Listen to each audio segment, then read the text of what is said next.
What if humanity is not living in its first chapter, but in its second? Across the scattered ruins of the ancient world, across ice cores, drowned coastlines, and the myths whispered by peoples who never met, one question lingers like an echo from a forgotten age. What happened to us the last time Earth reset herself? It is a question that modern history is not built to answer, because official timelines begin at a point when writing reappeared, agriculture reformed, and cities rose once again. They chronicle the rebuilding, not what came before it. And yet the planet, through its geology, tells a different story. Around 12,000 years ago, the world changed so fast, so violently, that it fractured the memory of every culture that survived. Temperatures spiked, sea levels surged more than 100 meters, and entire ecosystems collapsed almost overnight.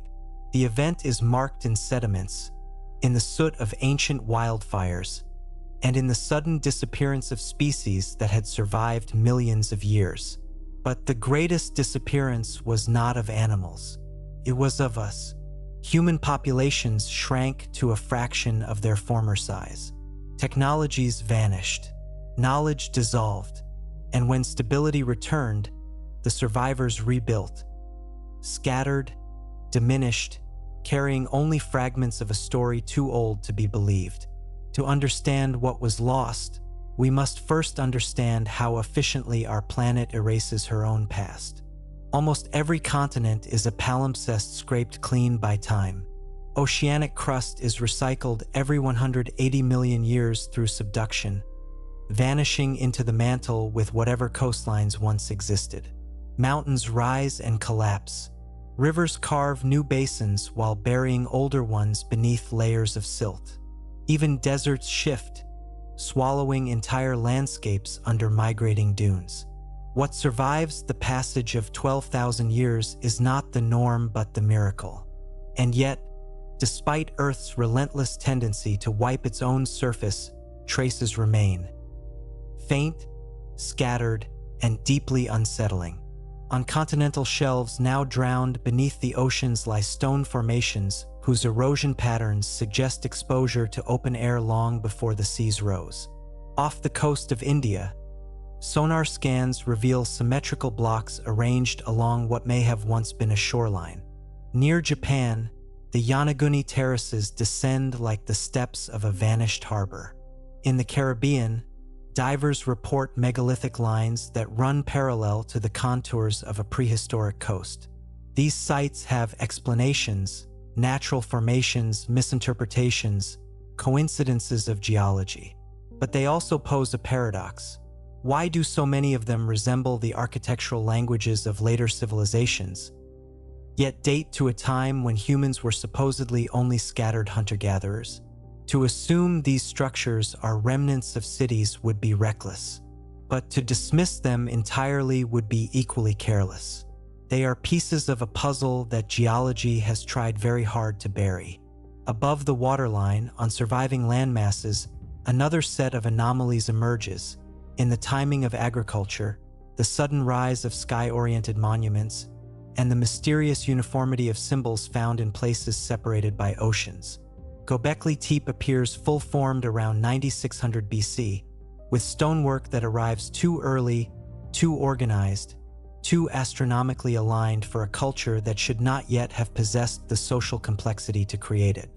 In the Americas, the earliest ceremonial sites show an unexpected sophistication in geometry and orientation.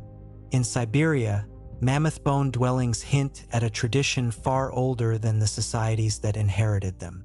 And across Australia, rock art depicts beings and landscapes that may preserve memories from a world that no longer exists. Each of these facts is explainable, but together they create an uncomfortable question. Does the speed of cultural development after the Ice Age reflect innovation or recovery? The myths of the survivors suggest the latter. Nearly every ancient culture preserves a memory of a world destroyed by a sudden force, not over millennia but in a single turning of the sky. The Greeks spoke of ages of gold, silver, bronze, each destroyed and replaced. The Egyptians described a time before the Nile, when gods walked the earth and cities stood where now there is only sand. The Maya recalled past suns that burned the world, froze it, drowned it.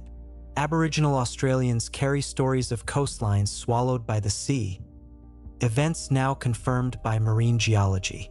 Even the Bible preserves an echo of a flood that seems less like invention and more like the distant recollection of something humanity witnessed and barely survived. But mythology is not evidence. It is memory transformed by story. What makes these stories compelling is not their drama, but their consistency. They do not describe a slow decline or gradual erosion of civilization. They describe a reset, sudden, global, and absolute. Geology agrees. Around 12,900 years ago, the world plunged back into near-glacial conditions after thousands of years of warming. Then, as abruptly as it began, the cold ended. Temperatures jumped drastically in less than a generation. Ice sheets melted at catastrophic rates. Sea levels climbed roughly 120 meters, wiping coastlines from existence. Torrents of fresh water poured into the oceans, disrupting currents, triggering storms of a scale unseen by modern humanity. Wildfires burned continent-wide. The sky darkened with soot.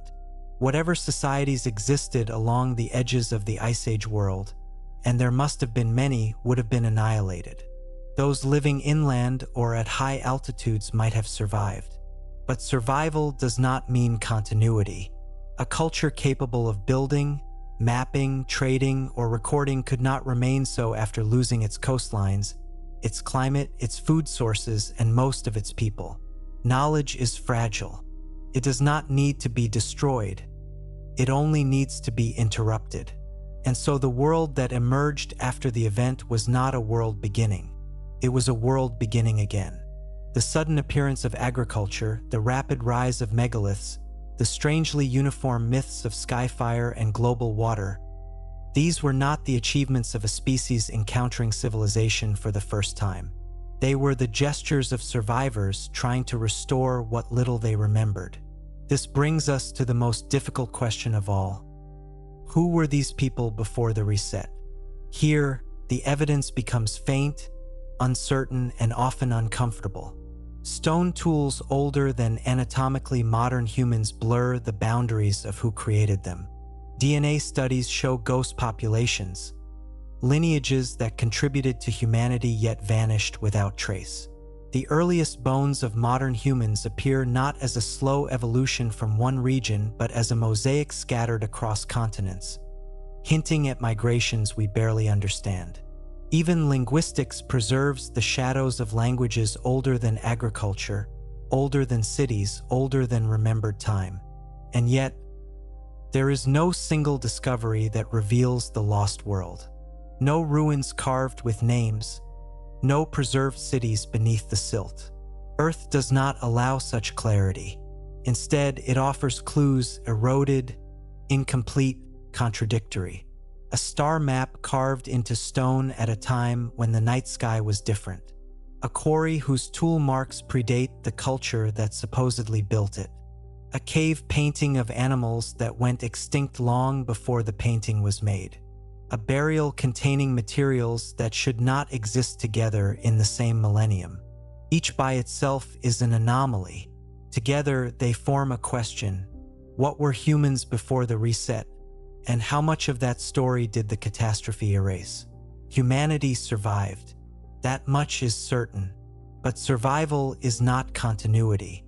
The people who endured the floods, the fires, and the sky of ash carried forward only what could be held in memory. Myths, stars, stories, fragments. The ancient world's obsession with cycles may be the last echo of what they once knew. That Earth does not offer permanence, only intervals between catastrophes. And that each interval, each epoch, is a chance to rebuild until the next reset comes. Somewhere in our past, on a planet colder, wilder, and far less forgiving than today's world, there may have been cultures that rose high enough to leave questions but not answers. cultures that looked at the sky, mapped the heavens, understood the turning of ages, and, when the end approached, tried to warn whoever would come after. Humanity did not begin 12,000 years ago. Humanity endured 12,000 years ago, and the silence before that moment may not be silence at all, but a story erased by the planet that created us. And yet, as the silence before the last reset begins to take shape, a deeper mystery emerges, not about what humans built, but about what they understood. Because across continents, the oldest surviving monuments share a peculiar trait. They are oriented not toward the seasons, nor the moon, nor the practical movements of agriculture, but toward the slow, almost imperceptible drift of the heavens itself, the precession of the equinoxes. This cycle spans roughly 26,000 years, far longer than any agricultural tradition, far older than the earliest known civilizations, and almost impossible to observe across a single human lifetime. And yet, from Egypt to Anatolia, from the megaliths of the Atlantic coastline to the forgotten sites of Indonesia, ancient structures mark the sky as if their builders were tracking a cosmic clock, a clock whose significance they themselves may not have discovered, but inherited. Precession, in its essence, is a marker of deep time. It is a cycle that only makes sense if a culture has endured long enough to measure it, or if the knowledge came from those who lived before the world changed. This raises a troubling possibility, that the people who rebuilt civilization after the reset were not pioneers, but custodians of fragments, fragments too large to be invented accidentally, but too incomplete to be understood fully. It is a pattern repeated in the myths of first ancestors, who appear suddenly, teach briefly, and vanish. In South America, the legends speak of Viracocha, a bearded figure emerging from the sea after a world-ending flood, teaching geometry, agriculture, and architecture before disappearing into the Pacific. In the Near East, the Apkallu are described as sages sent after a deluge to restore lost knowledge.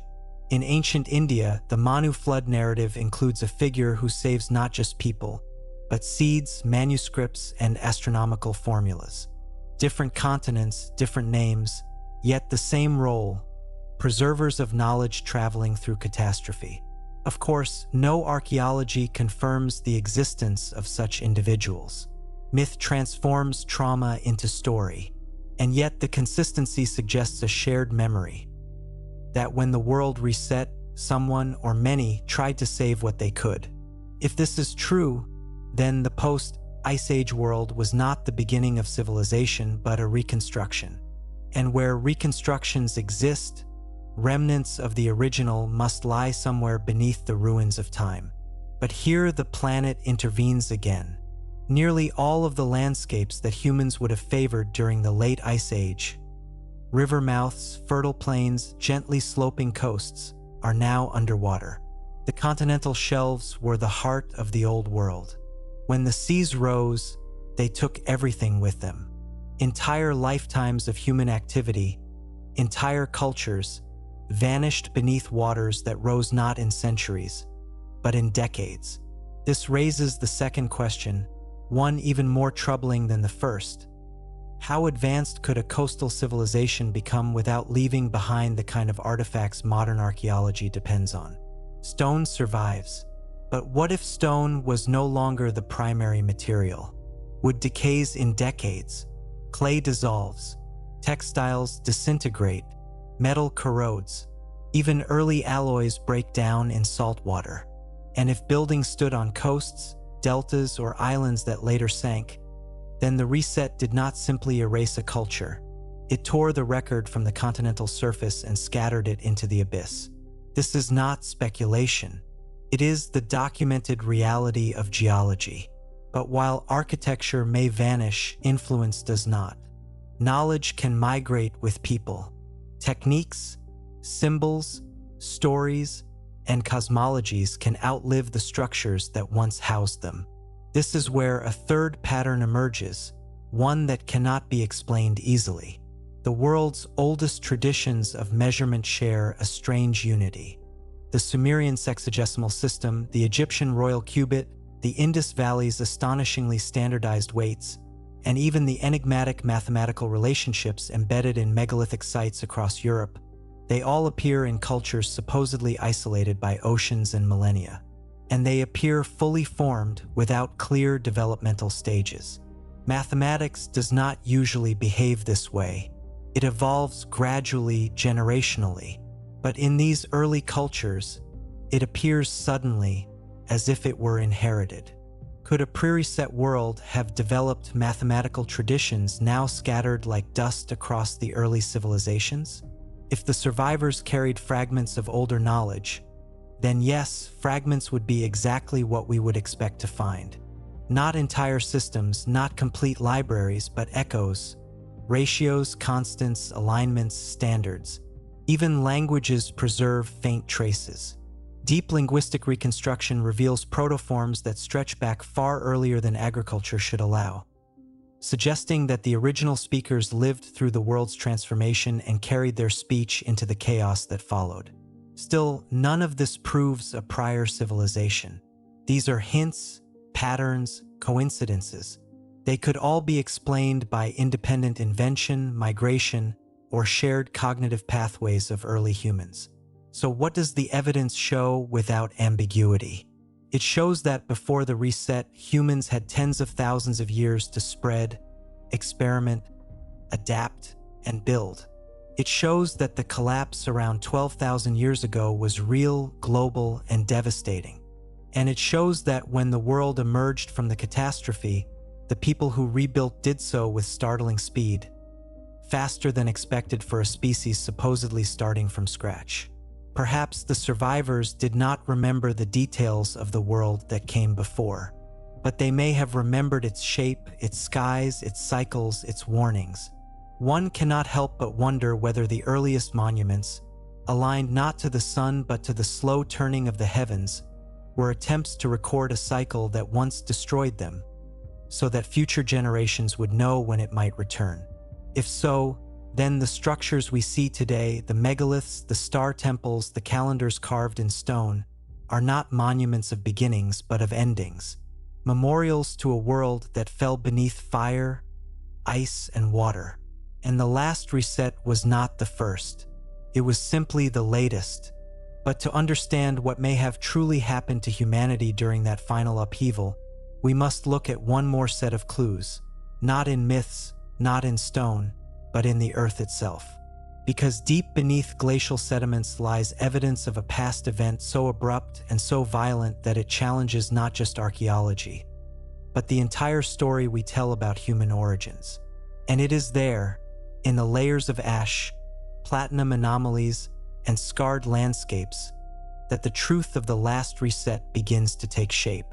Beneath the quiet soils of North America, under layers of wind-blown dust and ancient lake beds, lies a thin, dark boundary that should not exist. A band of sediment only a few centimeters thick, yet spread across an entire continent. Within it are microscopic spherules melted at temperatures far above anything natural wildfires could produce. There are fragments of nanoscale diamonds formed under sudden, immense pressure. And there is an unusual spike in platinum, a metal rarely found near Earth's surface, yet common in certain types of cosmic debris. This layer dates to precisely the time the world convulsed, around 12,900 years ago. Its implications are contentious. Some argue it marks an extraterrestrial impact, not a massive extinction-level collision, but a cluster of fragments exploding in the atmosphere, igniting continent-wide fires, destabilizing climate systems already weakened by the retreat of the ice sheets. Others claim it could reflect intense volcanic activity, or even mechanisms we have yet to understand. But regardless of the cause, the effect is undeniable. Something triggered a sudden plunge back into near-glacial conditions. Something accelerated the collapse of megafauna, altered rainfall patterns, and turned entire forests into ash. And something, whether impact or eruption or a synergy of both, set off the chain reaction that melted the ice sheets with catastrophic speed only 1,000 years later. For hunter-gatherer bands, this would have been a generational trauma. For settled communities living along fertile river valleys and stable coasts, it would have been annihilation. For any emerging cultural complexity, alliances, networks, proto-cities, it would have been the end. And yet, even in this devastation, there are signs of intelligence at its threshold. Not far from the site of the famous Clovis culture in North America, archaeologists uncovered a set of modified stone tools beneath the impact layer, tools that challenged the idea that Clovis was the first. In southwestern Anatolia, beneath layers dating to the earliest phases of Göbekli Tepe, lie terraces and retaining walls whose weathering suggests exposure to an older climate. In South America, beneath the earliest known settlements, are hearths and stone blades that predate the conventional arrival timeline by thousands of years. Individually, these discoveries are anomalies. Collectively, they suggest a world more populated, more complex, and more interconnected than mainstream models currently accept. But complexity does not guarantee survival. In fact, complexity makes a culture more fragile. A sudden collapse in climate would erase communication lines, destroy food sources, and fracture skilled populations. Technologies would vanish with their practitioners. Oral knowledge would disintegrate as elders died. Symbols would lose their meaning as languages splintered. If there were groups whose knowledge reached farther, into astronomy, into geometry, into long-term cycles, they would not have been immune. They too would have been reduced to refugees, their wisdom scattered, their traditions half-remembered. This may explain one of the strangest features of early post-reset culture, the obsession with celestial cycles. Not just the sun and moon, but the slow curve of the stars over millennia. It is as though those who survived had been taught to watch the sky, not for seasons but for warnings. Consider the oldest star-aligned structures. They appear suddenly with no incremental developmental stages. They observe not daily patterns, but cosmic movements whose relevance only makes sense if the builders feared the return of a catastrophic trigger. Göbekli Tepe's enclosures point toward the region of sky where the Taurid meteor stream passes, a stream associated with debris from a fragmented ancient comet. The megalithic builders of the British Isles oriented their monuments to lunar extremes that mark long-term cycles. Early Andean sites tracked heliacal risings that occur over centuries. Aboriginal songlines encode navigational and seasonal knowledge with a precision that implies inheritance, not invention. All these traditions seem to remember something long forgotten, that the sky is not constant, and that its changes can bring destruction.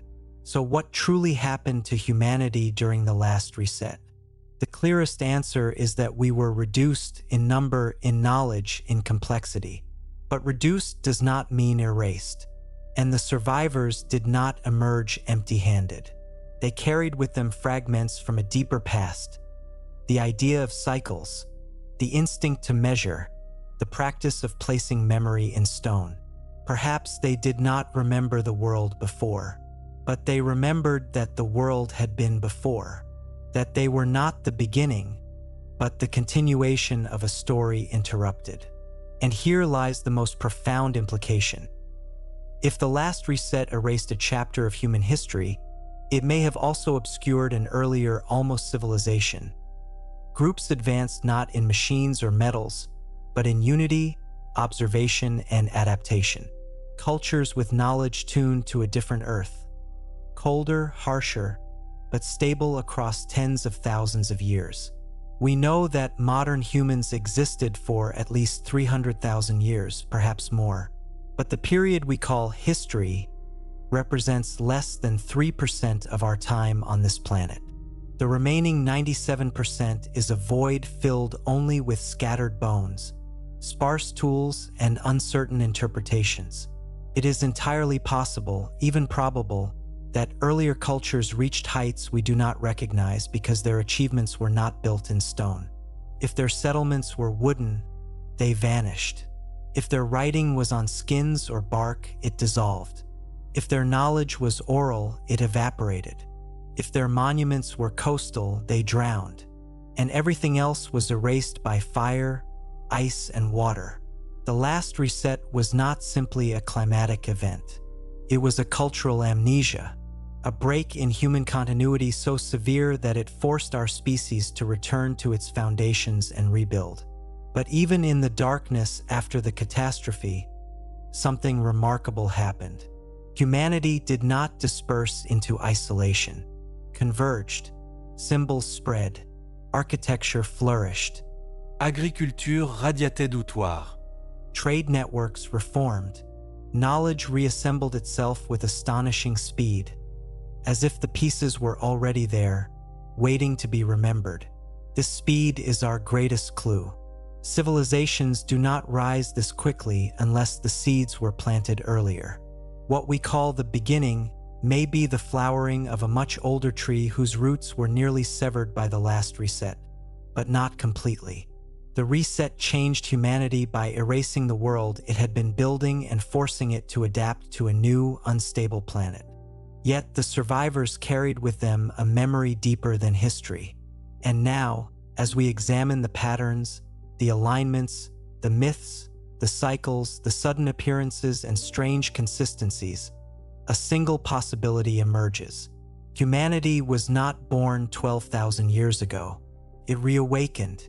In the millennia following the reset, as the last of the ice retreated and the seas stabilized along their new coastlines, the world entered a strange, liminal age. It was neither fully wild nor fully civilized. Humanity existed in scattered enclaves, small, resilient, adaptive, each carrying its own piece of a story that no one group could reconstruct alone. But something unusual happened. Instead of diverging endlessly as isolated populations often do, these enclaves began to show patterns of convergence. Across vast distances, from the Levant to the Altai, from the Andes to the Nile, similar ideas appeared at nearly the same time. The domestication of plants, the rise of monuments, the sudden emergence of symbolic complexity, the reorganization of societies around celestial observations. It was as if different groups, separated by oceans and mountains, were working from a shared outline, one too faint to reproduce fully, yet too deeply embedded to ignore. This convergence cannot be explained by migration alone. It suggests that the survivors of the reset carried memories not of specific technologies, but of principles. Ideas about order, ideas about measurement, ideas about the sky, ideas about rebuilding. And these principles guided them as they reshaped the world. One of the first traces of this guidance appears in the earliest cultivation sites. Agriculture did not begin as a random experiment. It emerged abruptly in several regions that had previously been hunting grounds for tens of thousands of years. The timing is suspicious. In the Near East around 9500 BC, in China shortly after, in the highlands of New Guinea, and later in the Americas, all within a span too narrow to be coincidence. Agriculture usually evolves slowly, but here it appears almost synchronized, as if humanity suddenly remembered that the earth could be shaped, not merely harvested. The second trace appears in the stone. The earliest post-reset monuments are not small or tentative.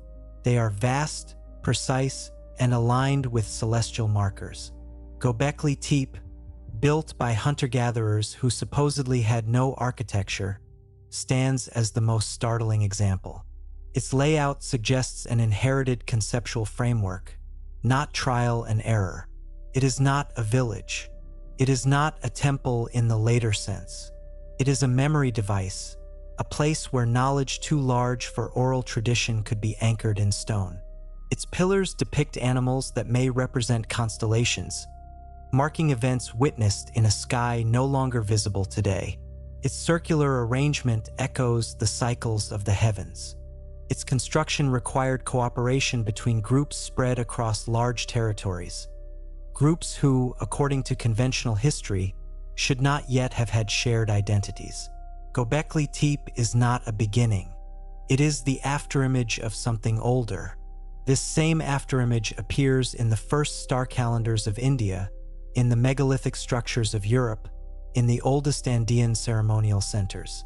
All of them share a need to encode knowledge in durable form, as if the builders understood that the world can be erased, and that memory must be anchored beyond the reach of catastrophe. This instinct to preserve cycles may itself be a legacy of the reset. The survivors had lived through a world-ending event. Their descendants inherited not the details, but the warning, and so they carved it into the landscape. But while the intellectual fragments of the old world reappeared, its physical shapes did not. No pre-reset city stands. No libraries survived. No artifacts made of perishable materials remain. And this absence is perhaps the strongest evidence of all, because it implies that whatever existed before the catastrophe did not rely on monumental stone building. If the people of the old world lived primarily along coasts, built with wood, and encoded their knowledge in organic materials, as many sustainable cultures do, then the seas erased their footprints completely. Even inland, the violence of the reset would have obliterated anything not built to withstand millennia of erosion. This may explain the strange duality of early post-reset culture, the combination of sudden sophistication and total material poverty. They knew things they could no longer build, understood cycles they could not fully explain, remembered a story they could not articulate. Across generations, that remembering dissolved into myth, and myth hardened into religion. The flood stories are not exaggerations. They are memories. The myths of Skyfire are not fantasy. They are recollections. The tales of early gods who arrived after cataclysm are not literal accounts of divine beings. They are symbolic representations of survivors carrying knowledge across a broken world. In the centuries following the reset, humanity lived in the shadow of memory.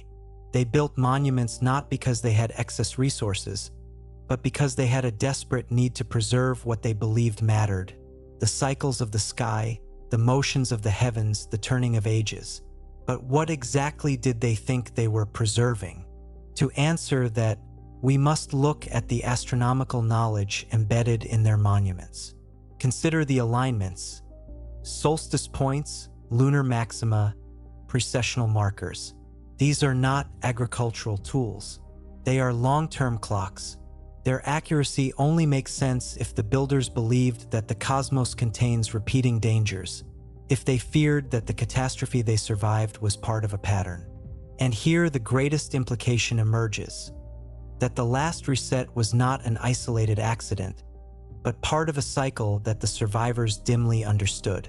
This idea appears everywhere. In Hindu cosmology, the yugas cycle through destruction and renewal. In Mesoamerican tradition, the world passes through successive suns. In Greek philosophy, ages end in flames or floods. Even the Hebrew tradition speaks of worlds before worlds. Of course, none of this is literal evidence. These are narrative forms. But narrative forms often preserve truths too ancient for historical record. What they may preserve is the understanding that Earth undergoes periodic resets, triggered by climate, cosmic debris, solar variability, or internal geological rhythms, and that humanity has lived through at least one of these resets, only to rise again in a form that remembers but does not fully recall. The last reset did not destroy Homo sapiens. It destroyed the world Homo sapiens had built, its knowledge networks, its cultural continuity, its accumulated wisdom. Something was lost in that collapse, something profound. And the speed at which humans rebuilt suggests that instinct survived even when memory did not. This leads to a final, sobering question. If the last reset shaped us so deeply, in ways we barely recognize, what will happen when the next one arrives? The geological record shows that dramatic climate swings are not rare. The celestial record shows that Earth periodically passes through regions dense with cosmic debris. The archaeological record shows that humanity is not immune to collapse. But the psychological record, the myths, the alignments, the monuments, hints at something else. That the people who survived the last catastrophe tried to warn us, not through prophecy, but through pattern. They tracked the sky so we would know where danger comes from. They measured cycles so we could see them returning. They encoded knowledge in stone so that even if society fell again, some memory would endure. We are the distant inheritors of that warning.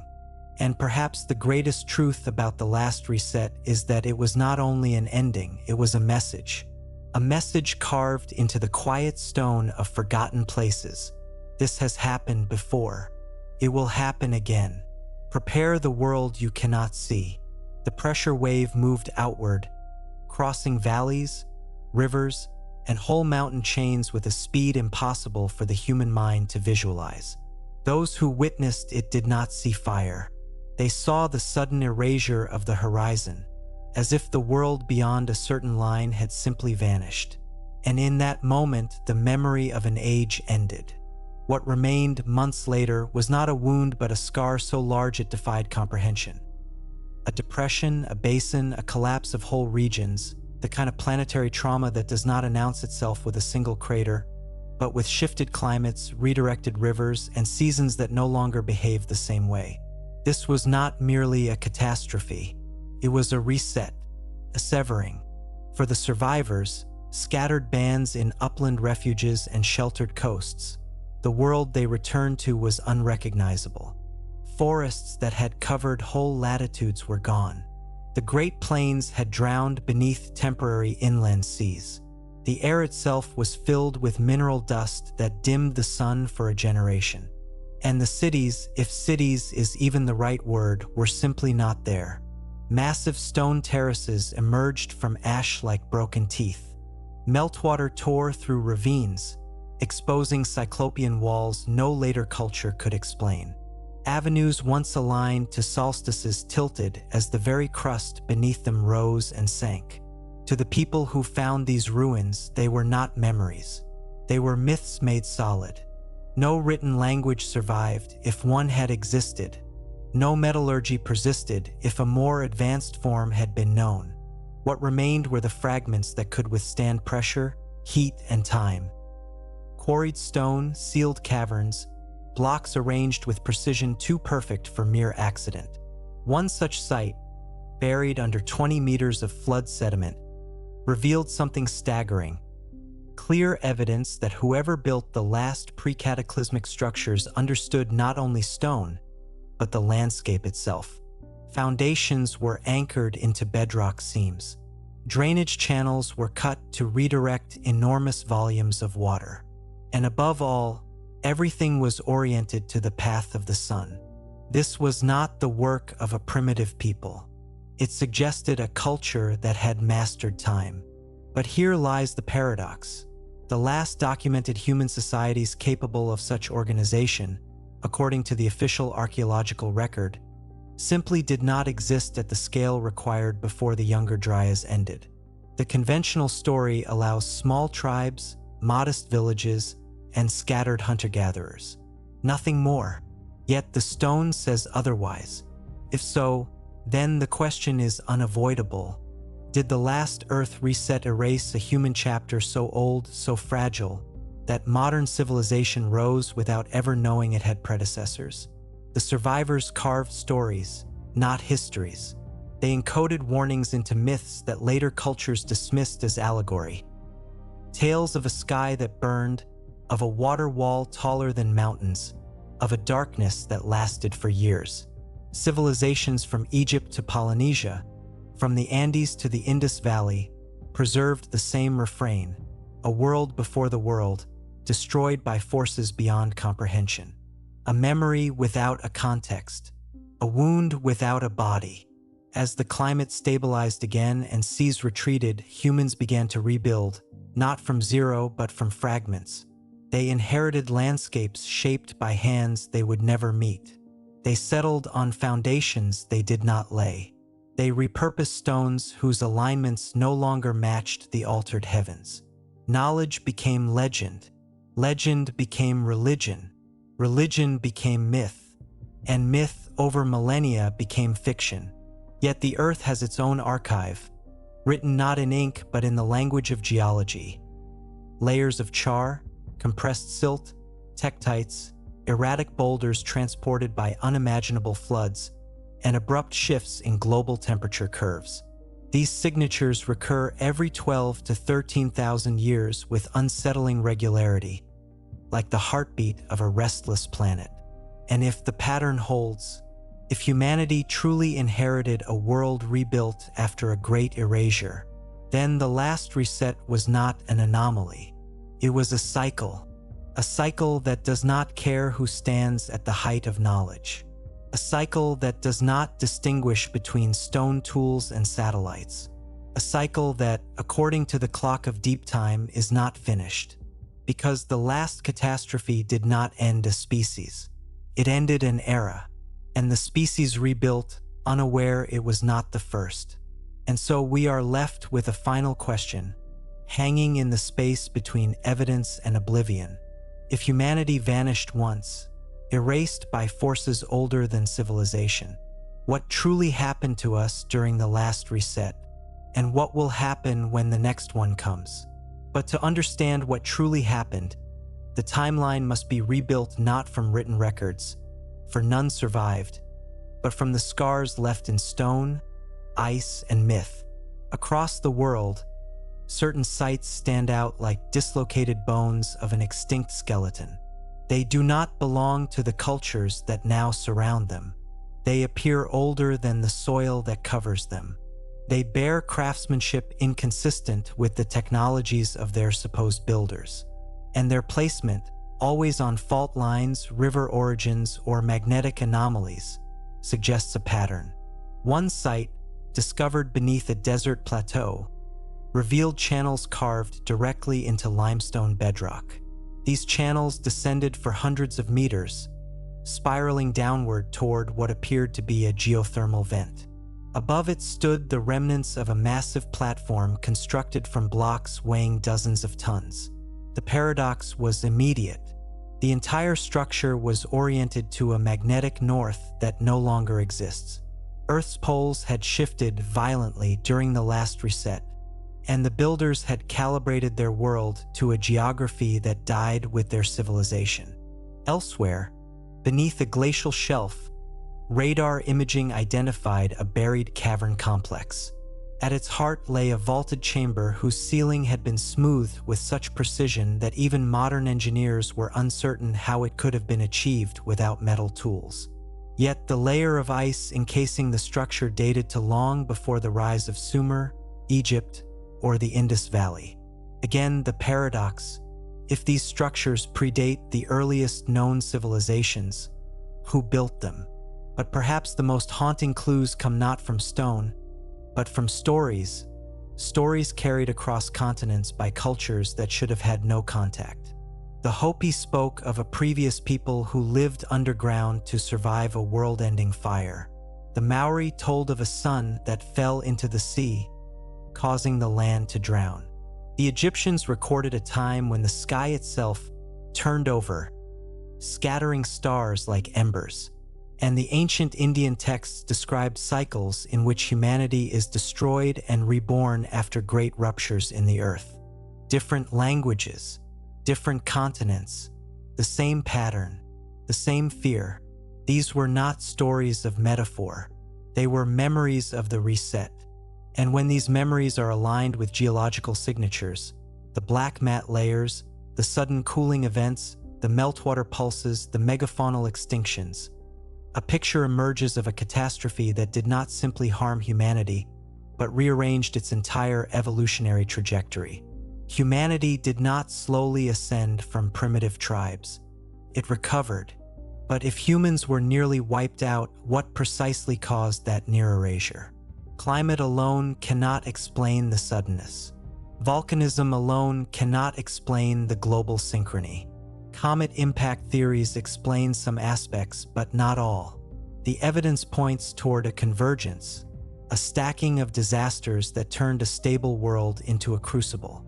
In the centuries before the reset, the planet had been warming. Ice sheets were retreating, releasing meltwater into the oceans.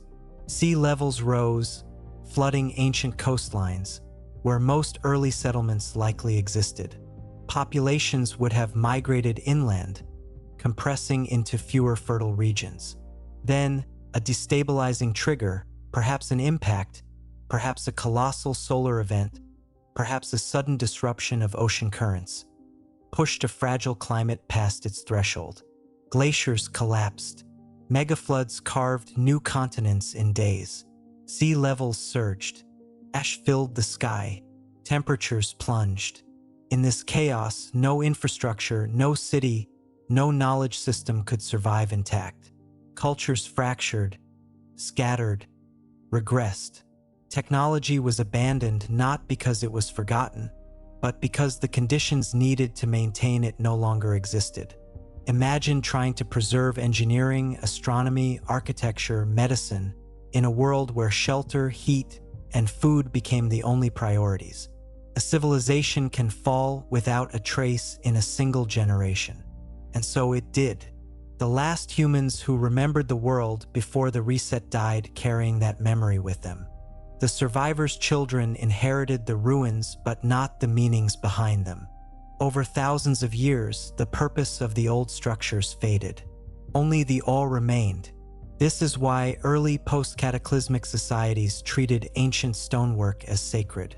To them, it was not history. It was the work of gods. But gods, in this context, were not divine beings. They were simply those who came before, remembered imperfectly through the distorting lens of trauma. The earth erased almost everything else. And yet, scattered remnants persist. A single standing stone oriented to a sky that no longer exists. A mound whose internal temperature stabilizes with impossible precision. A submerged causeway extending off a now empty shoreline. A cavern sealed with a block whose tooling marks do not match any known prehistoric technique. Each remnant is a whisper, a fragment, a footprint left on a world still reshaping itself. And when assembled, these fragments imply something profound. The last reset did not just destroy a civilization. It altered the course of human history so completely that everything before it became a forbidden chapter, not by censorship but by erasure. What happened to humanity during the last reset was not a fall. It was a forgetting. And perhaps the most unsettling realization is this: if humanity could lose everything once, it can lose everything again. Deep time is patient. Cycles do not break. They return. And somewhere beneath our feet, beneath the layers of sediment and tectonic scars, lies the unspoken truth. We are not the beginning of the story. We are only the latest survivors. There is a point in every investigation where the evidence stops behaving like coincidence and begins to resemble a pattern. A pattern so consistent, so geographically widespread, that the only reasonable conclusion is that humanity once lived in a world radically different from the one reconstructed by modern textbooks. That world was not unified, not an empire, not a global state, but interconnected. Its cultures shared architectural ideas, astronomical alignments, and a reverence for cycles of destruction and renewal. Not because they traded across oceans, but because they inherited fragments of the same memory. The world before it broke. To grasp the true scale of what was lost, one must examine a long strip of coastlines, not the ones we see today, but those that existed 14,000 to 20,000 years ago, when sea levels were 120 meters lower. If a civilization lived there, its cities would now lie underwater. And when modern divers explore drowned terraces off Japan, India, Malta, the Caribbean, they find the same anomalies: staircases descending into nothing, platforms carved into bedrock, rectangular foundations obscured by coral, stone patterns too regular to be natural, yet too eroded to definitively classify as human. These are not isolated finds. They appear in clusters, each on what would have been habitable land before the last great melt. The paradox returns. If these were indeed structures created before the reset, then human complexity must have existed far earlier than official chronology permits.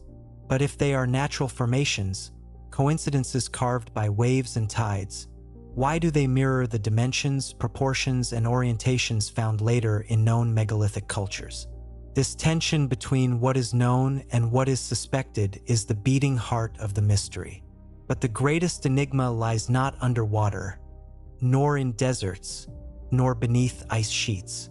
It lies in human memory itself. Across early post-cataclysmic cultures, there appears a strange uniformity of myth, the belief that their ancestors survived a world-ending event in sanctuaries, caves, mountains, or artificial shelters. These sanctuaries are described with eerie specificity, chambers lit from within, stone corridors aligned to solstices, vaulted ceilings reinforced against collapse, and always an emphasis on waiting, waiting for the world to settle, waiting for the skies to clear, waiting for the earth to quiet.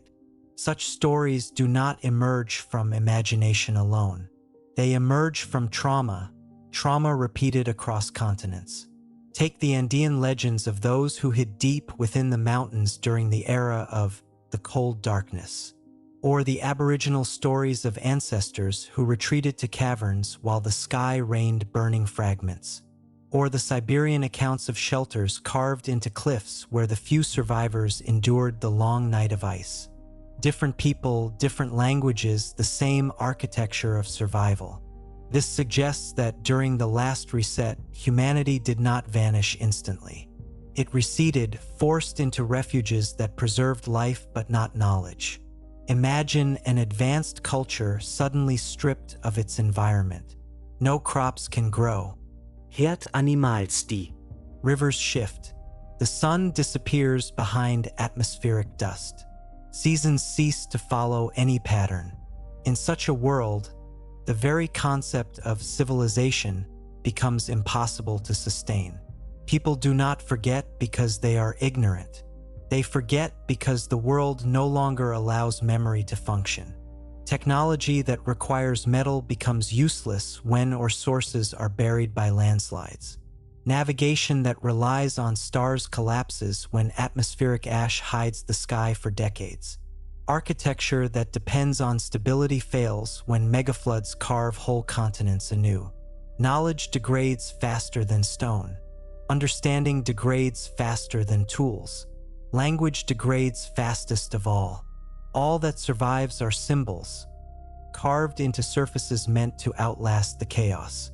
And those symbols appear again and again in places separated by thousands of kilometers. The spiral, the three-rayed sun, the twin peaks, the figure holding two staffs, the curve beneath the star. Archaeologists call them universal motifs, but perhaps they are not universal. Perhaps they are inherited. Perhaps they are the last messages of a civilization watching its own end. But in most cases, the survivors did not understand what they were preserving. By the time the skies cleared and climate stabilized, those who emerged into the new world were no longer the stewards of the old. They were descendants. Rawilda humans. The earth had reset, violently, unforgivingly, and humanity had restarted from a fraction of its former knowledge. New civilizations arose on top of the ruins without knowing those ruins had once been the foundations of an earlier world. This is the silence in our historical timeline. A silence so vast it feels like missing oxygen. Thousands of years later, when the Egyptians built their earliest stone structures, they were imitating something older. When the Sumerians wrote their first myths of the antediluvian kings, they were recording memories already ancient to them. When Plato heard the story of a sunken world through Egyptian priests, he was listening to voices echoing from the farthest edge of the last reset. What happened to humanity during the last reset was not extinction. It was a reboot, a violent narrowing of the human story with only fragments surviving. And the deeper the investigation goes, the clearer it becomes. We are living in the legacy of a forgotten age. We are the aftershock of a civilization erased not by its own failures, but by the planet's cyclical machinery. The Earth has turned over many such pages. We are simply the first generation capable of reading the margins. But even now, as satellites map the planet and climate models reconstruct ancient shifts, one final question grows louder. If the last reset nearly erased us, what signs would warn us before the next one? To predict the next reset, we must first understand how the last one unfolded, not as a single event, but as a chain reaction. The evidence suggests the catastrophe was neither linear nor uniform. It came in waves, each compounding the devastation of the last.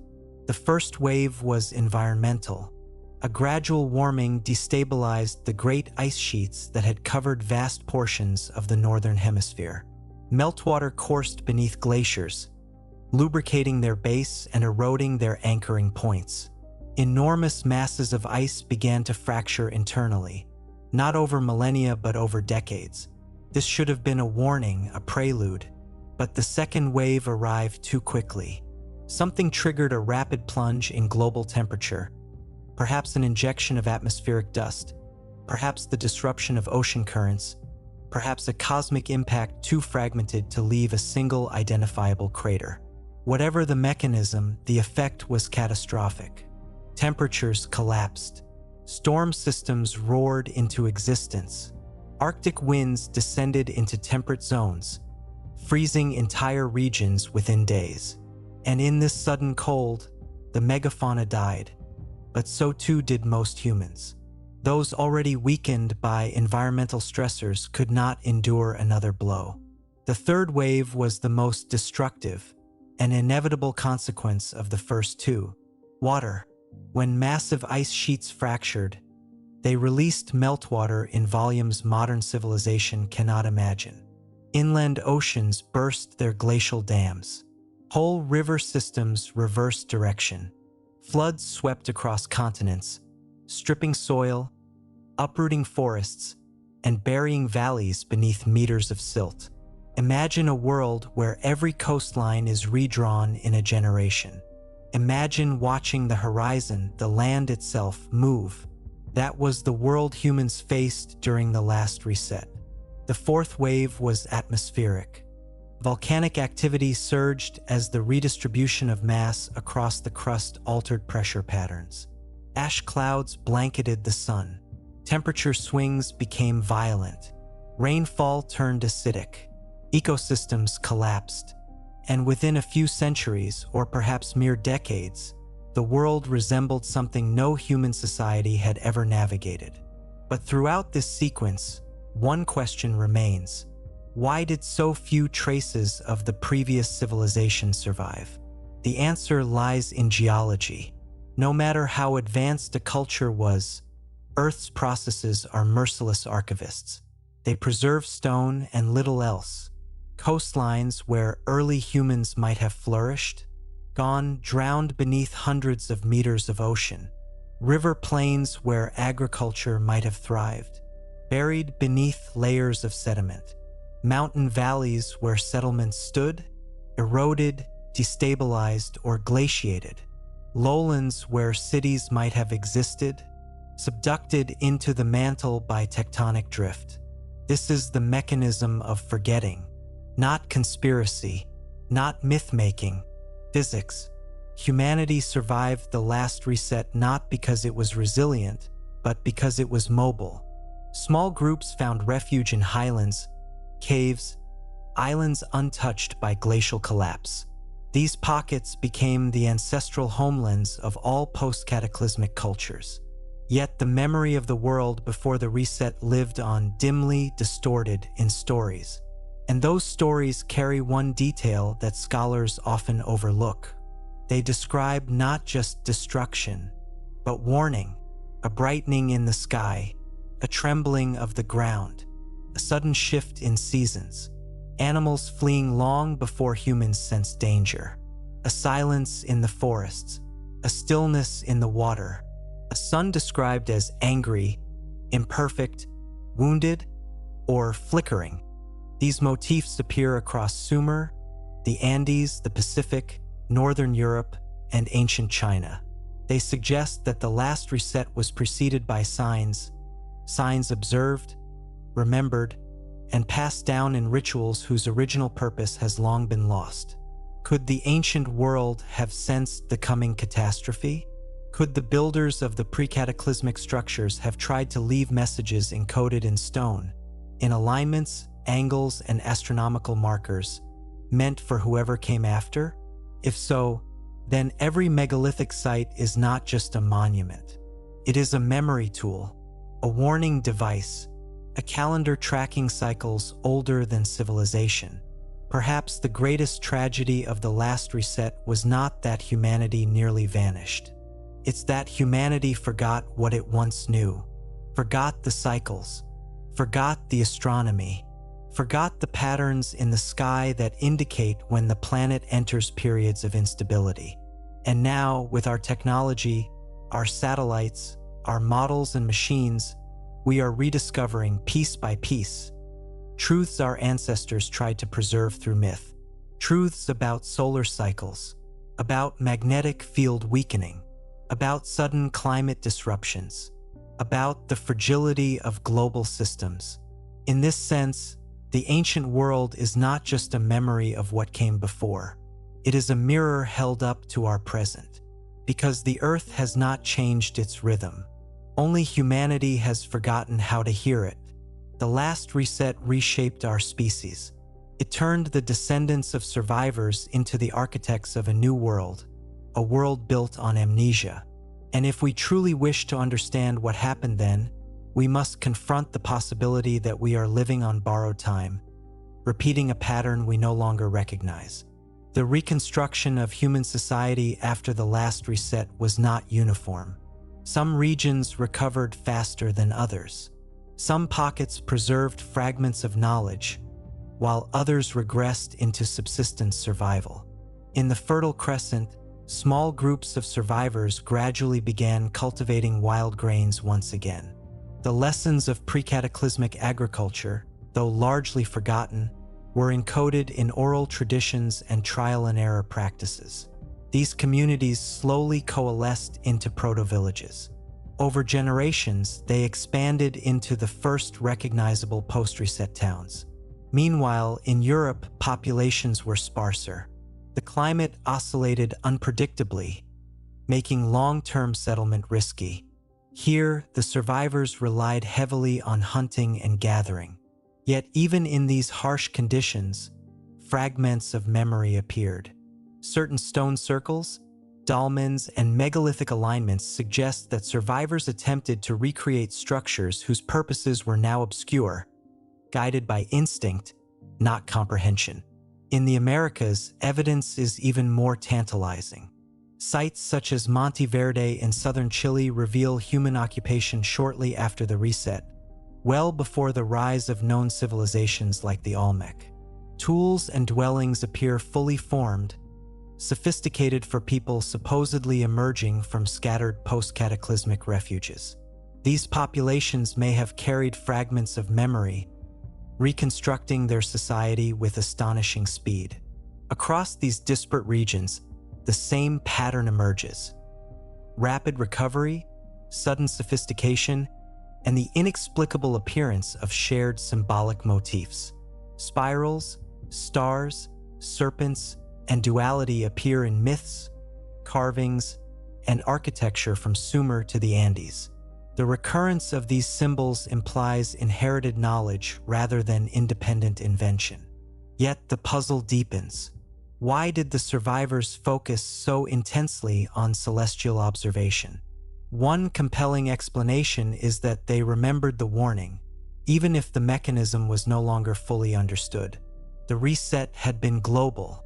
Its triggers lay in environmental extremes, cosmic impacts, and planetary instabilities. Observing the heavens may have been the only way to anticipate the next catastrophe. This is why early structures, from Göbekli Tepe to Newgrange, are aligned with solstices, lunar cycles, and star risings that mark long-term precessional changes. It is as if the builders were encoding survival information into stone, teaching future generations to read the sky, even without understanding the physics behind the warning. By the time the first post-reset civilizations rose, Sumer, Egypt, the Indus Valley, these encoded warnings were mythologized. Floods became the work of gods. Fallen stars became portents. Oral tradition translated practical survival knowledge into allegory. Stone and symbol were the last durable memory of a civilization lost to the reset. Even so, the memory of pre-reset humanity persisted in fragments too subtle for archaeology alone to detect. Linguistic patterns suggest protoforms older than conventional history allows. Mathematical constants appear suddenly in multiple regions. Early calendars track cycles far older than the societies credited with inventing them. In every case, the evidence points toward one conclusion. The last reset did not erase humans completely. It erased human civilization. It erased the record. And it forced survivors to rebuild a world without the full understanding of what had come before. Yet even in this partial reconstruction, humanity retained a crucial trait: the capacity to observe, adapt, and preserve. This capacity ensured that when society emerged again, it did so with astonishing speed, faster than evolutionary expectations would predict. What we call the rise of civilization was therefore not a beginning. It was a reawakening, and the implications extend to today. We inhabit a world shaped by cycles of planetary reset. Climate instability, tectonic activity, and cosmic hazards are not abstractions. They are part of a rhythm that predates human memory. The knowledge encoded in stone, myth, and mathematics by post-reset survivors is a warning. The Earth is capable of profound transformation, and humans are capable of nearly forgetting everything in its wake. Perhaps the deepest legacy of that forgotten civilization is not the monuments or myths themselves, but the knowledge that survival depends not on technology alone, but on attentiveness to the cycles of the world around us. We are heirs to a memory partially erased, standing on foundations built by hands we will never see. And if we fail to observe, to interpret, and to act, the next reset, whether by climate, cosmic event, or geological upheaval, may again remind us of our fragility. In the silence of the ancient stones, in the alignment of the stars, and in the myths carried across continents, the message is clear. We are not the first. We may not be the last. And the Earth remembers. The Earth remembers, but humanity often forgets.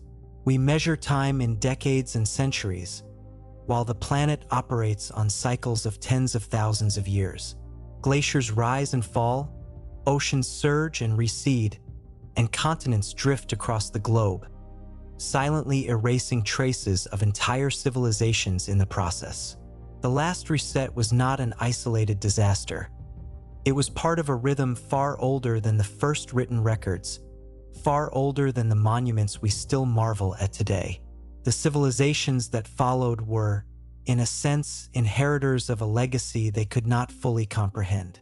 They rebuilt from fragments of knowledge encoded in stone, in myth, in ritual. Each story of floods, fires, or fallen stars carried within it a warning, a remembrance of the fragility of human achievement. Over time, the lessons blurred into legend, and legend into religion. But buried beneath the symbolism, the memory endured. Humanity can survive even when the world is unrecognizable, but only if it learns to read the patterns of the Earth itself. This is the final lesson of the last reset. Material achievement is fleeting.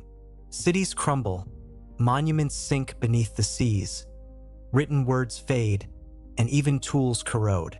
What survives is knowledge carefully preserved, whether in stone, myth, or meticulous observation of the world.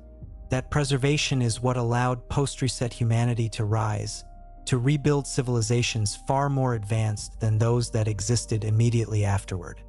And now, standing on the precipice of another era of rapid environmental change, humanity confronts a stark choice. We have technology, but can we use it wisely? We have knowledge, but can we remember the rhythms of a planet older than our species? We have monuments of stone and screens of light, yet will they endure when the next reset comes? And what fragments of our world will survive for those who come after us? Perhaps the deepest legacy of a prior intelligence is not physical at all. It is a mindset, a capacity to observe, to measure, to encode understanding into forms that can outlast catastrophe. The builders of the post-reset world may have had no machines, no cities, no metals that would survive millennia.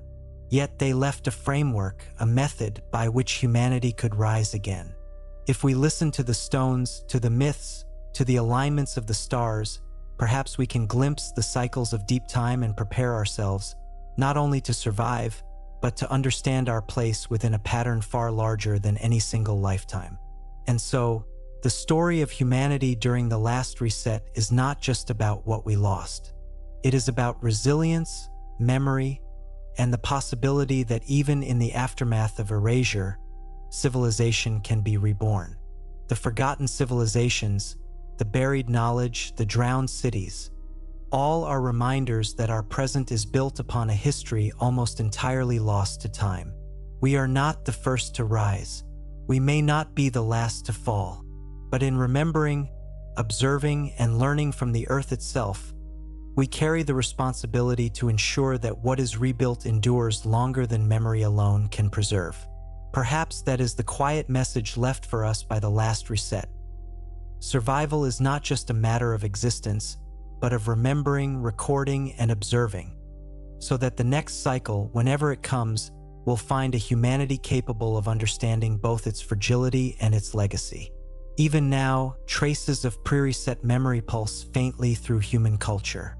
Folklore, ritual, and architecture all bear hints of knowledge that predates recorded history. When ancient peoples constructed circular temples, aligned pyramids, or carved star maps into stone, they were not merely worshipping. They were encoding information, creating a durable memory for generations who would inherit a fractured world. The very myths of floods and fires, of celestial warnings and subterranean refuges, are consistent across continents. The similarity cannot be coincidence. They speak to a shared human experience, a collective memory of a cataclysm that reshaped both the land and the mind. Survivors passed down their warnings not as textbooks or treatises, which would have been destroyed, but as stories, songs, and rituals, forms of knowledge resilient enough to endure while the material world fell away. These stories are surprisingly precise. They encode sequences of events, astronomical observations, and environmental signals. They hint at understanding of precessional cycles, extreme climate patterns, and the timing of natural disasters. While the narrative has been mythologized, the kernel of practical survival knowledge is clear. Humans who lived through the last reset learned to observe, measure, and anticipate, and those who followed inherited those instincts. Yet even in this careful preservation, much was lost. Tools, technologies, and complex societal structures vanished. Agriculture, once widespread in fertile valleys now drowned by rising seas, had to be reinvented. Urban planning, possibly as advanced as early Sumer or Egypt, disappeared without a trace. Engineering knowledge survived only where it could be encoded in durable stone, which explains why megalithic sites appear suddenly, fully formed, and often disconnected from other cultural artifacts. The paradox is striking. Humanity could rebuild, but only partially. They remembered principles, not specifics. They inherited patterns, not instructions. They rose again, sometimes in the exact locations of previous settlements, sometimes in entirely new refuges, but always in a world that had been scarred beyond recognition. This partial continuity explains the puzzling rapidity of post-reset civilization. Why did agriculture, monumental architecture, and symbolic culture reappear so quickly after the reset? The answer may lie in inherited memory, knowledge encoded not in books, but in minds, myths, and stones, handed down across generations even as the material world vanished. Perhaps most compellingly, these post-reset societies displayed a deep awareness of cycles. Celestial alignments, lunar and solar observations, and astronomical myths suggest that survivors had learned a profound lesson.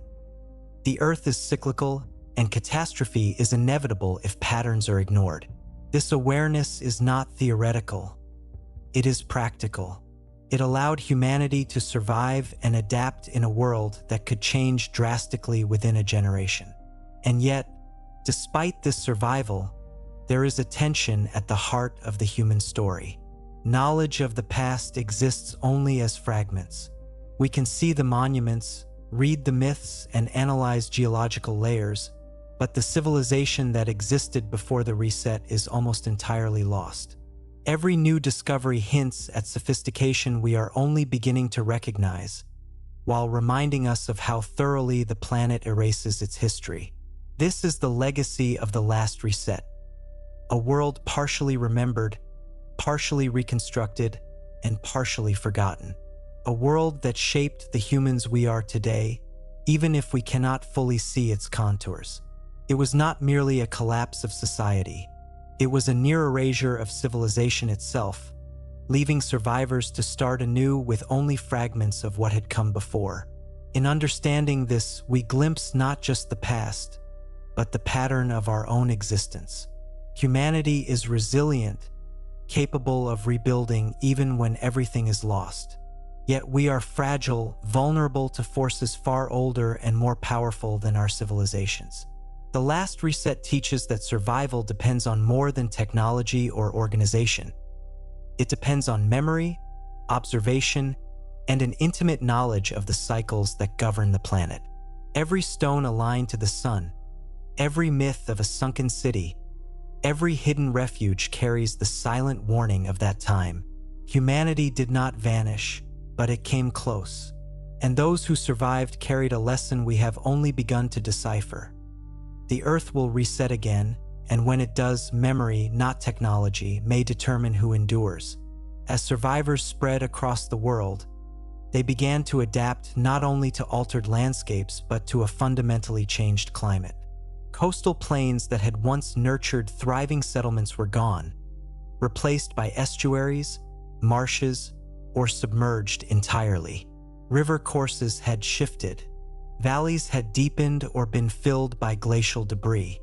Forests had burned, regrown, and been swept away again. In these new environments, small bands of humans learned to survive in ways entirely different from their predecessors. They became highly mobile, shifting with seasonal resources, developing hunting and foraging strategies tuned to a world in flux. Yet they also began to experiment with permanence, terracing hillsides, cultivating plants that survived harsh conditions, storing seeds and grains.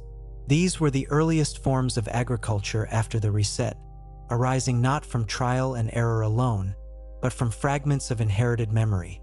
A faint understanding that human life could be stabilized if cycles were observed carefully and acted upon. Meanwhile, some groups began building structures of stone, simple at first, but increasingly sophisticated. The sudden appearance of megalithic construction across distant continents suggests that knowledge of geometry, alignment, and engineering had survived the reset in some form. The similarity of techniques and astronomical orientations between sites like Göbekli Tepe, the stone circles of the British Isles, and Andean ceremonial platforms is remarkable.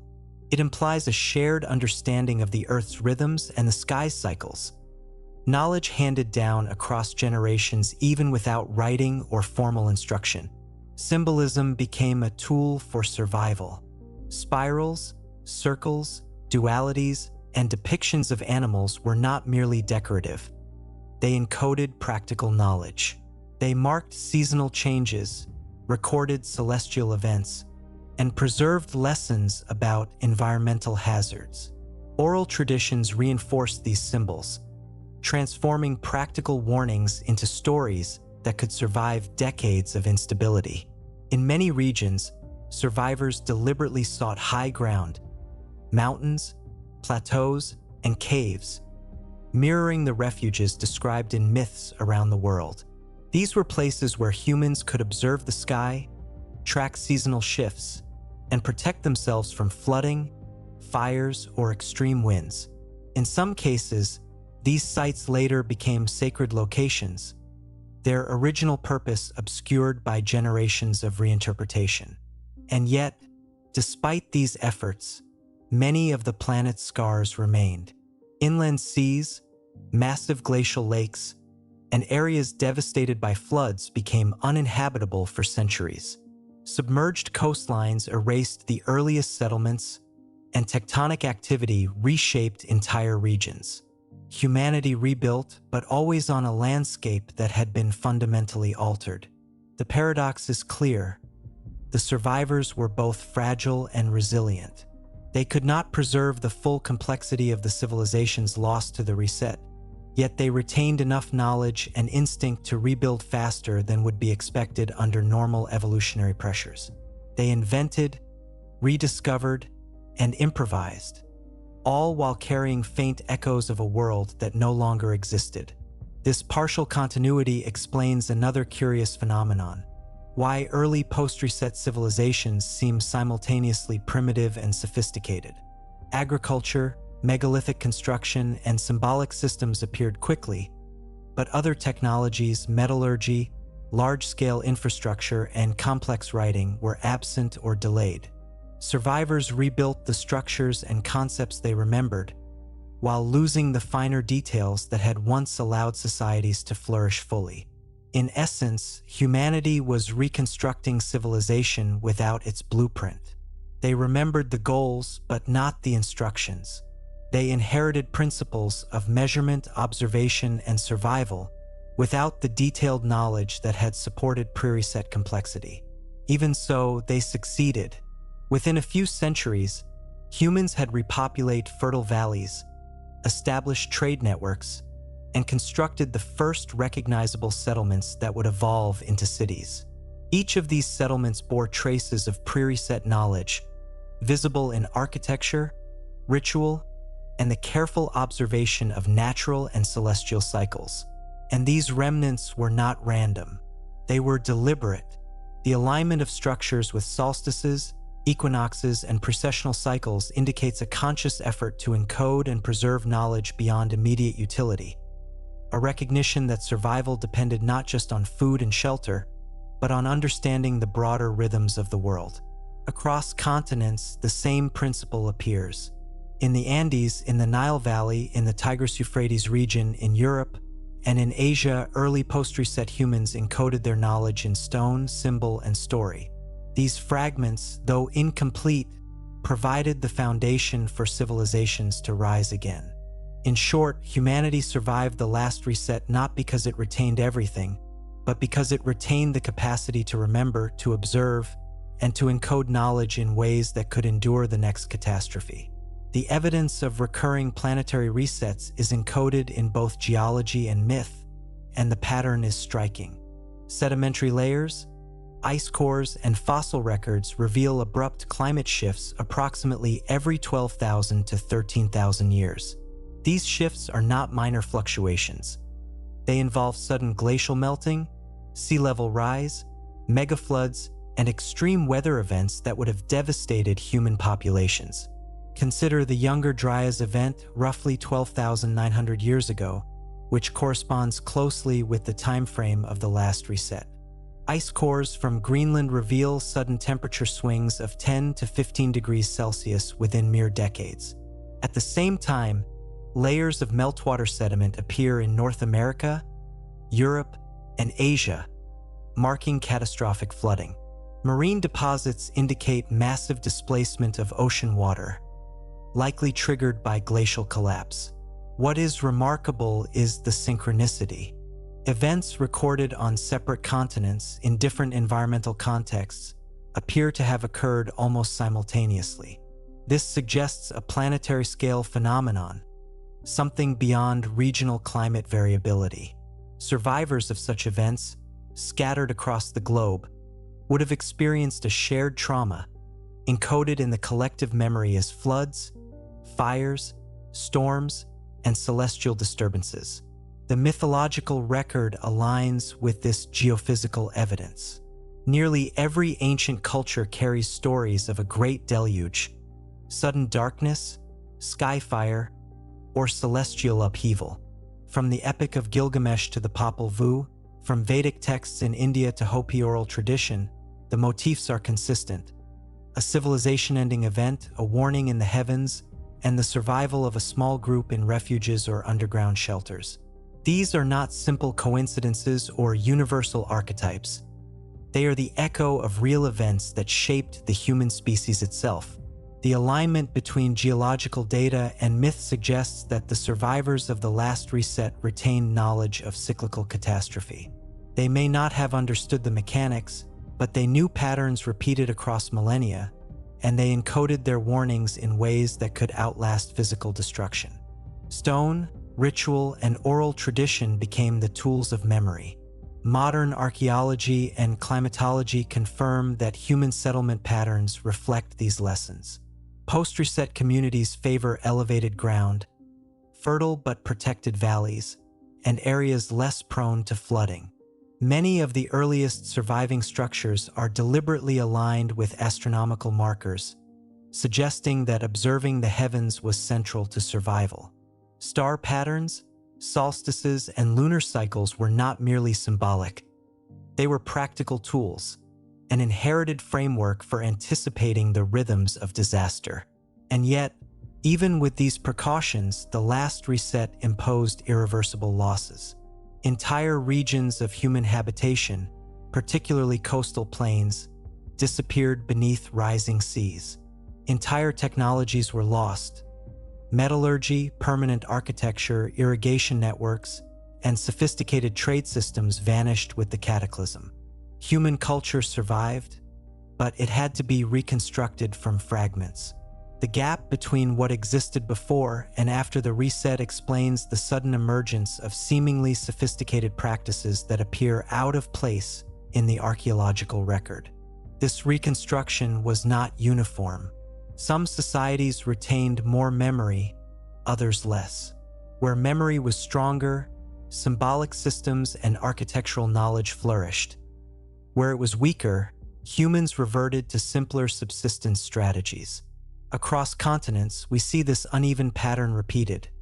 The emergence of advanced stonework in the Near East, ceremonial platforms in the Andes, precise astronomical alignments in Europe, and re-emergent agriculture in multiple regions nearly simultaneously.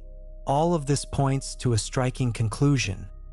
The last reset was not simply a destructive event. It was a planetary-scale disruption that erased much of human material history, leaving only fragments of knowledge preserved through adaptive memory. Humanity survived, but the civilization that existed before was almost entirely obliterated. And this survival was dependent not on strength, technology, or numbers, but on observation, adaptation, and encoded memory. Survivors had to rebuild a world they barely understood, relying on patterns remembered through myth, stone, and oral tradition. In doing so, they laid the foundations for all subsequent civilizations, even if later societies would forget that they were reconstructing an older world. The implication is profound. Our history is far older, more complex, and more fragile than conventional accounts suggest. The Earth has erased entire chapters, leaving us to piece together a narrative from stones, myths, and scattered artifacts. And the cycles that created the last reset continue, reminding us that human memory is fragile, yet resilience, rooted in observation, adaptation, and encoded knowledge, can endure even when the physical world seems lost. Across the globe, certain sites stand as silent witnesses to humanity's reconstruction after the last reset, each offering tantalizing clues about the sophistication of survivors and the knowledge they preserved. These locations challenge conventional timelines and suggest that humans inherited a memory far older than previously understood. In the Near East, Göbekli Tepe remains the most striking example. Built atop a hill now largely stripped by erosion, its massive T-shaped pillars are carved with detailed depictions of animals, celestial symbols, and abstract motifs. The precision of the stonework suggests advanced planning and collective organization. Yet radiocarbon dating places its construction nearly 12,000 years ago, precisely the period following the last planetary reset. What is remarkable is that these structures predate agriculture as conventionally understood, implying that survivors retained architectural and symbolic knowledge from earlier, now-lost civilizations.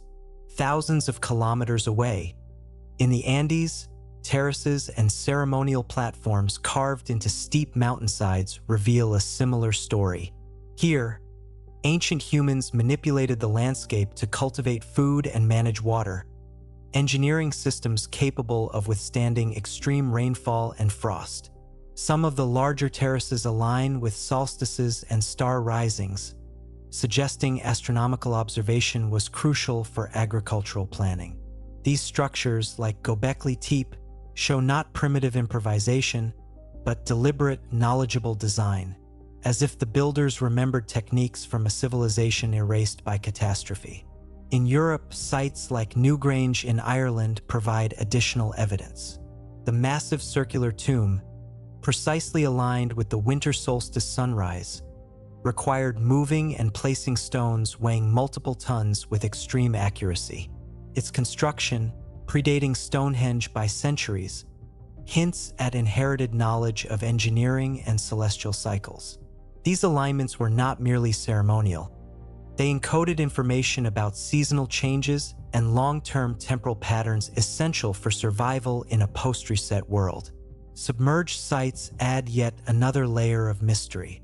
Off the coasts of Japan, India, and the Caribbean, sonar imaging reveals terraces, causeways, and foundations now buried under tens of meters of sediment. Their sudden appearance in the record, fully formed, with architectural sophistication, suggests these were remnants of settlements that predate the current understanding of human habitation in these regions. Rising seas, caused by glacial melt, erased their existence above water, leaving only traces for modern technology to uncover. Even in Siberia and North America, evidence of refuges carved into cliffs and mountains demonstrates deliberate survival strategies. These were not temporary shelters. Many are engineered to regulate temperature, withstand floods, and provide long-term habitation. Such designs indicate a deep understanding of environmental patterns, encoded into structures meant to endure extreme conditions. Across all these sites, a striking commonality emerges. Humans were observing, recording, and encoding knowledge, not in books, but in stone, alignment, and story. Spirals, circles, duality symbols, animal motifs, and star alignments recur across continents, suggesting a shared cultural memory of catastrophe and survival. Survivors were preserving lessons for future generations, lessons on climate, astronomy, water management, and risk avoidance, using methods that could withstand the next reset. The paradox is inescapable. Conventional archaeology assumes a gradual rise of civilization, yet these sites appear fully formed, sophisticated, and spatially complex soon after the reset. It implies that post-reset humanity did not start from zero. Instead, they were reconstructing knowledge inherited from a vanished age, a civilization nearly obliterated by planetary catastrophe, whose lessons survived in fragments carefully preserved in myth, ritual, and durable construction. In every case, the evidence is consistent. Humanity survived the last reset by adapting, remembering, and encoding knowledge in ways that allowed reconstruction. Stonework, myths, and celestial observation were not ceremonial luxuries. They were survival tools. And in this, the survivors achieved something extraordinary. They turned near erasure into a foundation for civilization that could rise again. Yet even as we study these sites, the question persists: how much of the pre-reset world have we truly recovered? How much was lost to subduction, erosion, rising seas, and glacial destruction? Every artifact, every alignment, every fragment is a hint, a whisper of a civilization that existed before the one we know, erased by the cyclical forces of the planet itself. The Earth does not record its history politely. It obliterates, buries, and erases. What survives is selective, fragmentary, and often indecipherable. And yet, even from these fragments, we can see a pattern. A story of humans who endured, adapted, and preserved knowledge in ways that would allow the species to rise again. This is the legacy of the last reset.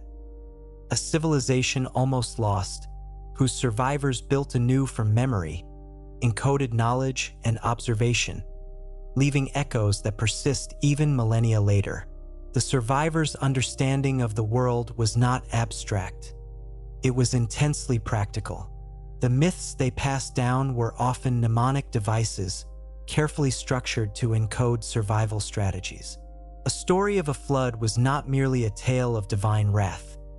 It was a warning about rising waters, shifting rivers, and coastal instability. A tale of fire in the sky signaled not angered gods but meteor impacts or solar anomalies. Even the seemingly fantastical elements of these narratives served as practical guides for living in a post-reset world. Celestial observation was central to this process. Without written records, the survivors relied on the sky as both calendar and compass. Stone circles, tombs, and ceremonial platforms aligned with solstices, equinoxes, and the rising of specific stars provided a stable temporal framework in a world whose seasons could no longer be trusted. By tracking the sun, moon, and stars, communities could anticipate seasonal changes, plan agriculture, and coordinate survival activities. Consider the global recurrence of spiral motifs in ancient sites, from Newgrange in Ireland to the Nazca Lines in Peru. Spirals may have represented cycles: the slow precession of the equinoxes, the return of flooding patterns, or the repeating rhythm of catastrophic events. In essence, these symbols encoded long-term environmental observation into forms that could be passed down orally and visually, surviving when material culture could not. Stonework itself was a form of communication. Large megaliths, carved pillars, and terraced platforms were not only functional but instructive, preserving knowledge of geometry, alignment, and engineering. A standing stone aligned with the winter solstice sunrise could mark a temporal milestone for agricultural activity. A platform on a mountainside could demonstrate methods for soil retention and water management in flood-prone regions. These constructions served as enduring lessons, teaching future generations how to live safely in a volatile world. Submerged and buried sites add another layer to this picture. Off the coasts of India, Japan, and the Caribbean, sonar surveys have revealed terraces, causeways, and foundations that are now under tens of meters of water. These structures suggest pre-reset settlements built with sophistication comparable to fully developed civilizations, yet lost entirely to rising seas and shifting coastlines. The survivors who rebuilt on remaining land had to integrate fragments of this lost knowledge without fully understanding its origins. The paradox grows more profound when we consider the apparent simultaneity of post-reset innovations. Across distant regions, the Near East, Europe, the Americas, and Asia, humans developed agriculture, monumental architecture, and symbolic systems roughly within the same millennium.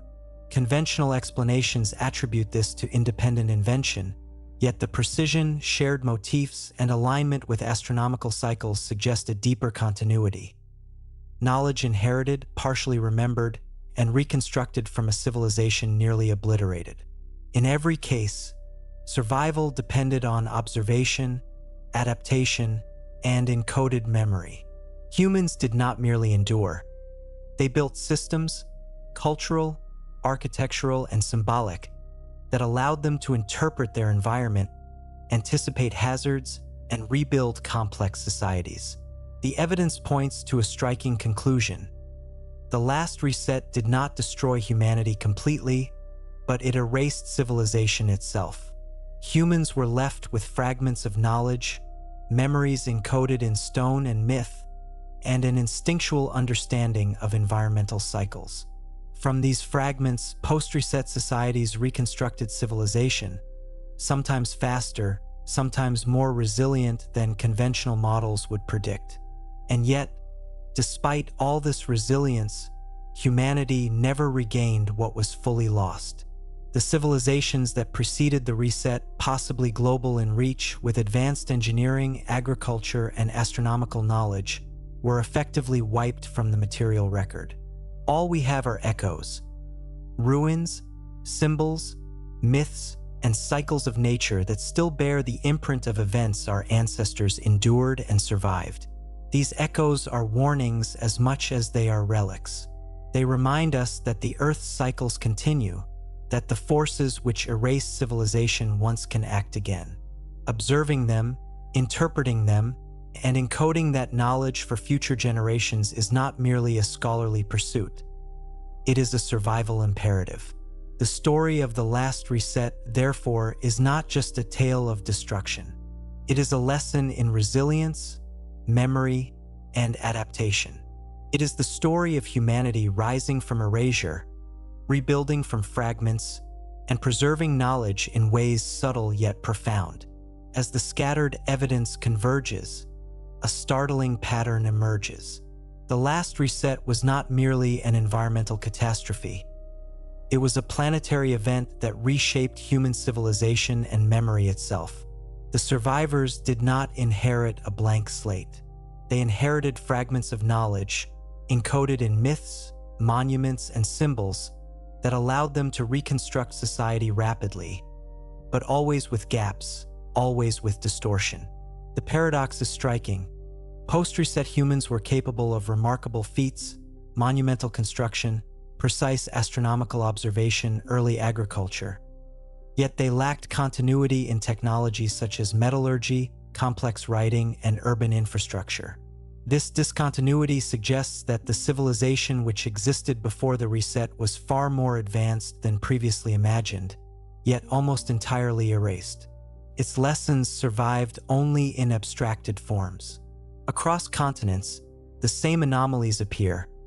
Sites built with sophisticated engineering long before conventional chronology allows, symbols repeated across cultures with no known contact, and myths that describe cataclysmic events with a consistency that implies shared memory.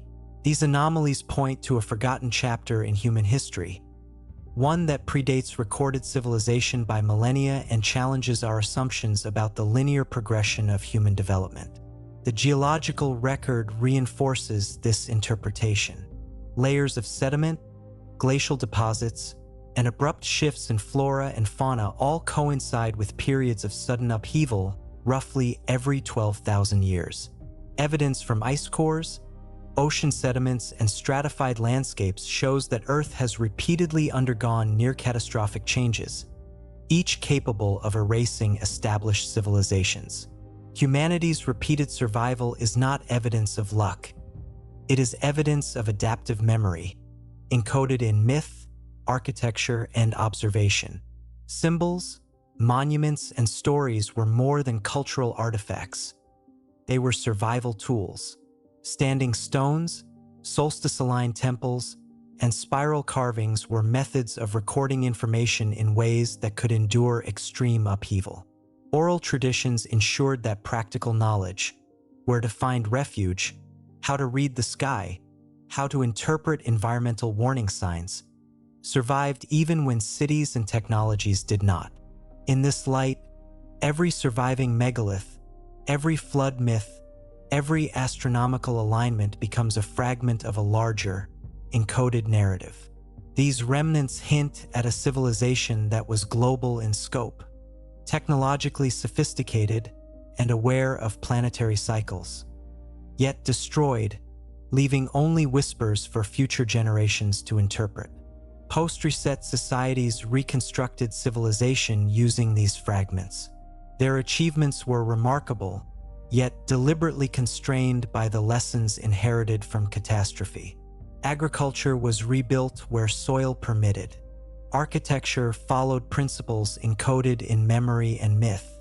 Observation of the heavens guided calendars, planting cycles, and rituals. Humanity was learning, again and again, to survive a volatile world. This convergence of archaeological, geological, and mythological evidence leads to a profound realization. Human history is not a single, uninterrupted progression. It is a series of rises, collapses, and rebirths, punctuated by planetary-scale events that periodically reset civilization. The last reset, roughly 12,000 years ago, nearly erased everything, leaving only fragments of memory carefully preserved through stone, story, and observation. And yet, even with these gaps, humanity endured. The species adapted, reconstructed, and eventually flourished, laying the foundations for the civilizations that followed. Every culture, every monument, and every myth carries echoes of that lost civilization, a warning and a lesson about resilience, adaptation, and the fragility of human achievement. The implications are staggering. What we call ancient history may be only a fraction of what humanity has actually accomplished. Civilization, as we understand it, is the survivor of cycles of destruction and renewal. And those who lived through the last reset encoded the knowledge necessary to survive again. A legacy hidden in plain sight, waiting for future generations to decode. The last reset did not merely destroy a civilization. It reshaped human memory itself, leaving us a puzzle of ruins, myths, and symbols that continue to challenge our understanding. The survivors rebuilt not from nothing, but from the fragments of a lost age, fragments that, when read carefully, reveal a story of foresight, adaptation, and enduring human ingenuity. The story of the last reset is not merely a chronicle of destruction. It is a meditation on memory, resilience, and the fragility of human civilization. Across millennia, humanity has survived planetary upheavals not through brute strength, but through observation, adaptation, and the careful preservation of knowledge. The ruins, myths, and celestial alignments left behind are reminders that our species is both fleeting and remarkably persistent. In the modern world, the lessons of the last reset take on new significance. Climate change, tectonic instability, and the increasing fragility of our global systems echo the forces that erased civilizations before. Technology, while powerful, cannot insulate us from planetary-scale events. Like the survivors of 12,000 years ago, we must learn to observe, to read the patterns of the Earth, and to preserve knowledge not just for convenience, but for survival. Perhaps the deepest legacy of those who lived through the last reset is not the monuments they left, nor the myths they told, but the principle that guided them. Survival depends on memory, observation, and foresight. They encoded their knowledge into stone, into ritual, and into story, ensuring that even when the material world was destroyed, the lessons could endure. As we stand on this modern Earth, we inherit not just their triumphs, but their warnings. The cycles of destruction and renewal continue, indifferent to human ambition. Our cities, technologies, and infrastructures are magnificent, but they are temporary. The question is whether we can rise above the complacency of memory loss and recognize the patterns that have shaped human survival for tens of thousands of years. And so, the narrative comes full circle. We are not the first civilization to rise from near erasure, nor will we necessarily be the last. What survives is not simply our work, but our capacity to observe, encode knowledge, and adapt. The same principles that allowed humanity to endure the last planetary reset. In this understanding lies both humility and responsibility. Perhaps the true legacy of a lost civilization is not physical at all. It is the recognition that human achievement is fragile, that memory is precious, and that the patterns of the earth are eternal. If we listen to them, we can survive. If we ignore them, history may repeat itself, and humanity will once again have to rebuild from fragments. The stones, the myths, the alignments, and the stories all whisper the same message. The earth remembers, and we must learn to remember with it. And in that quiet understanding, perhaps we can glimpse not only the past, but the path to enduring survival. A civilization not only rebuilt, but attuned to the rhythms of the planet that shapes it. Humanity endures not because it is invincible, but because it remembers.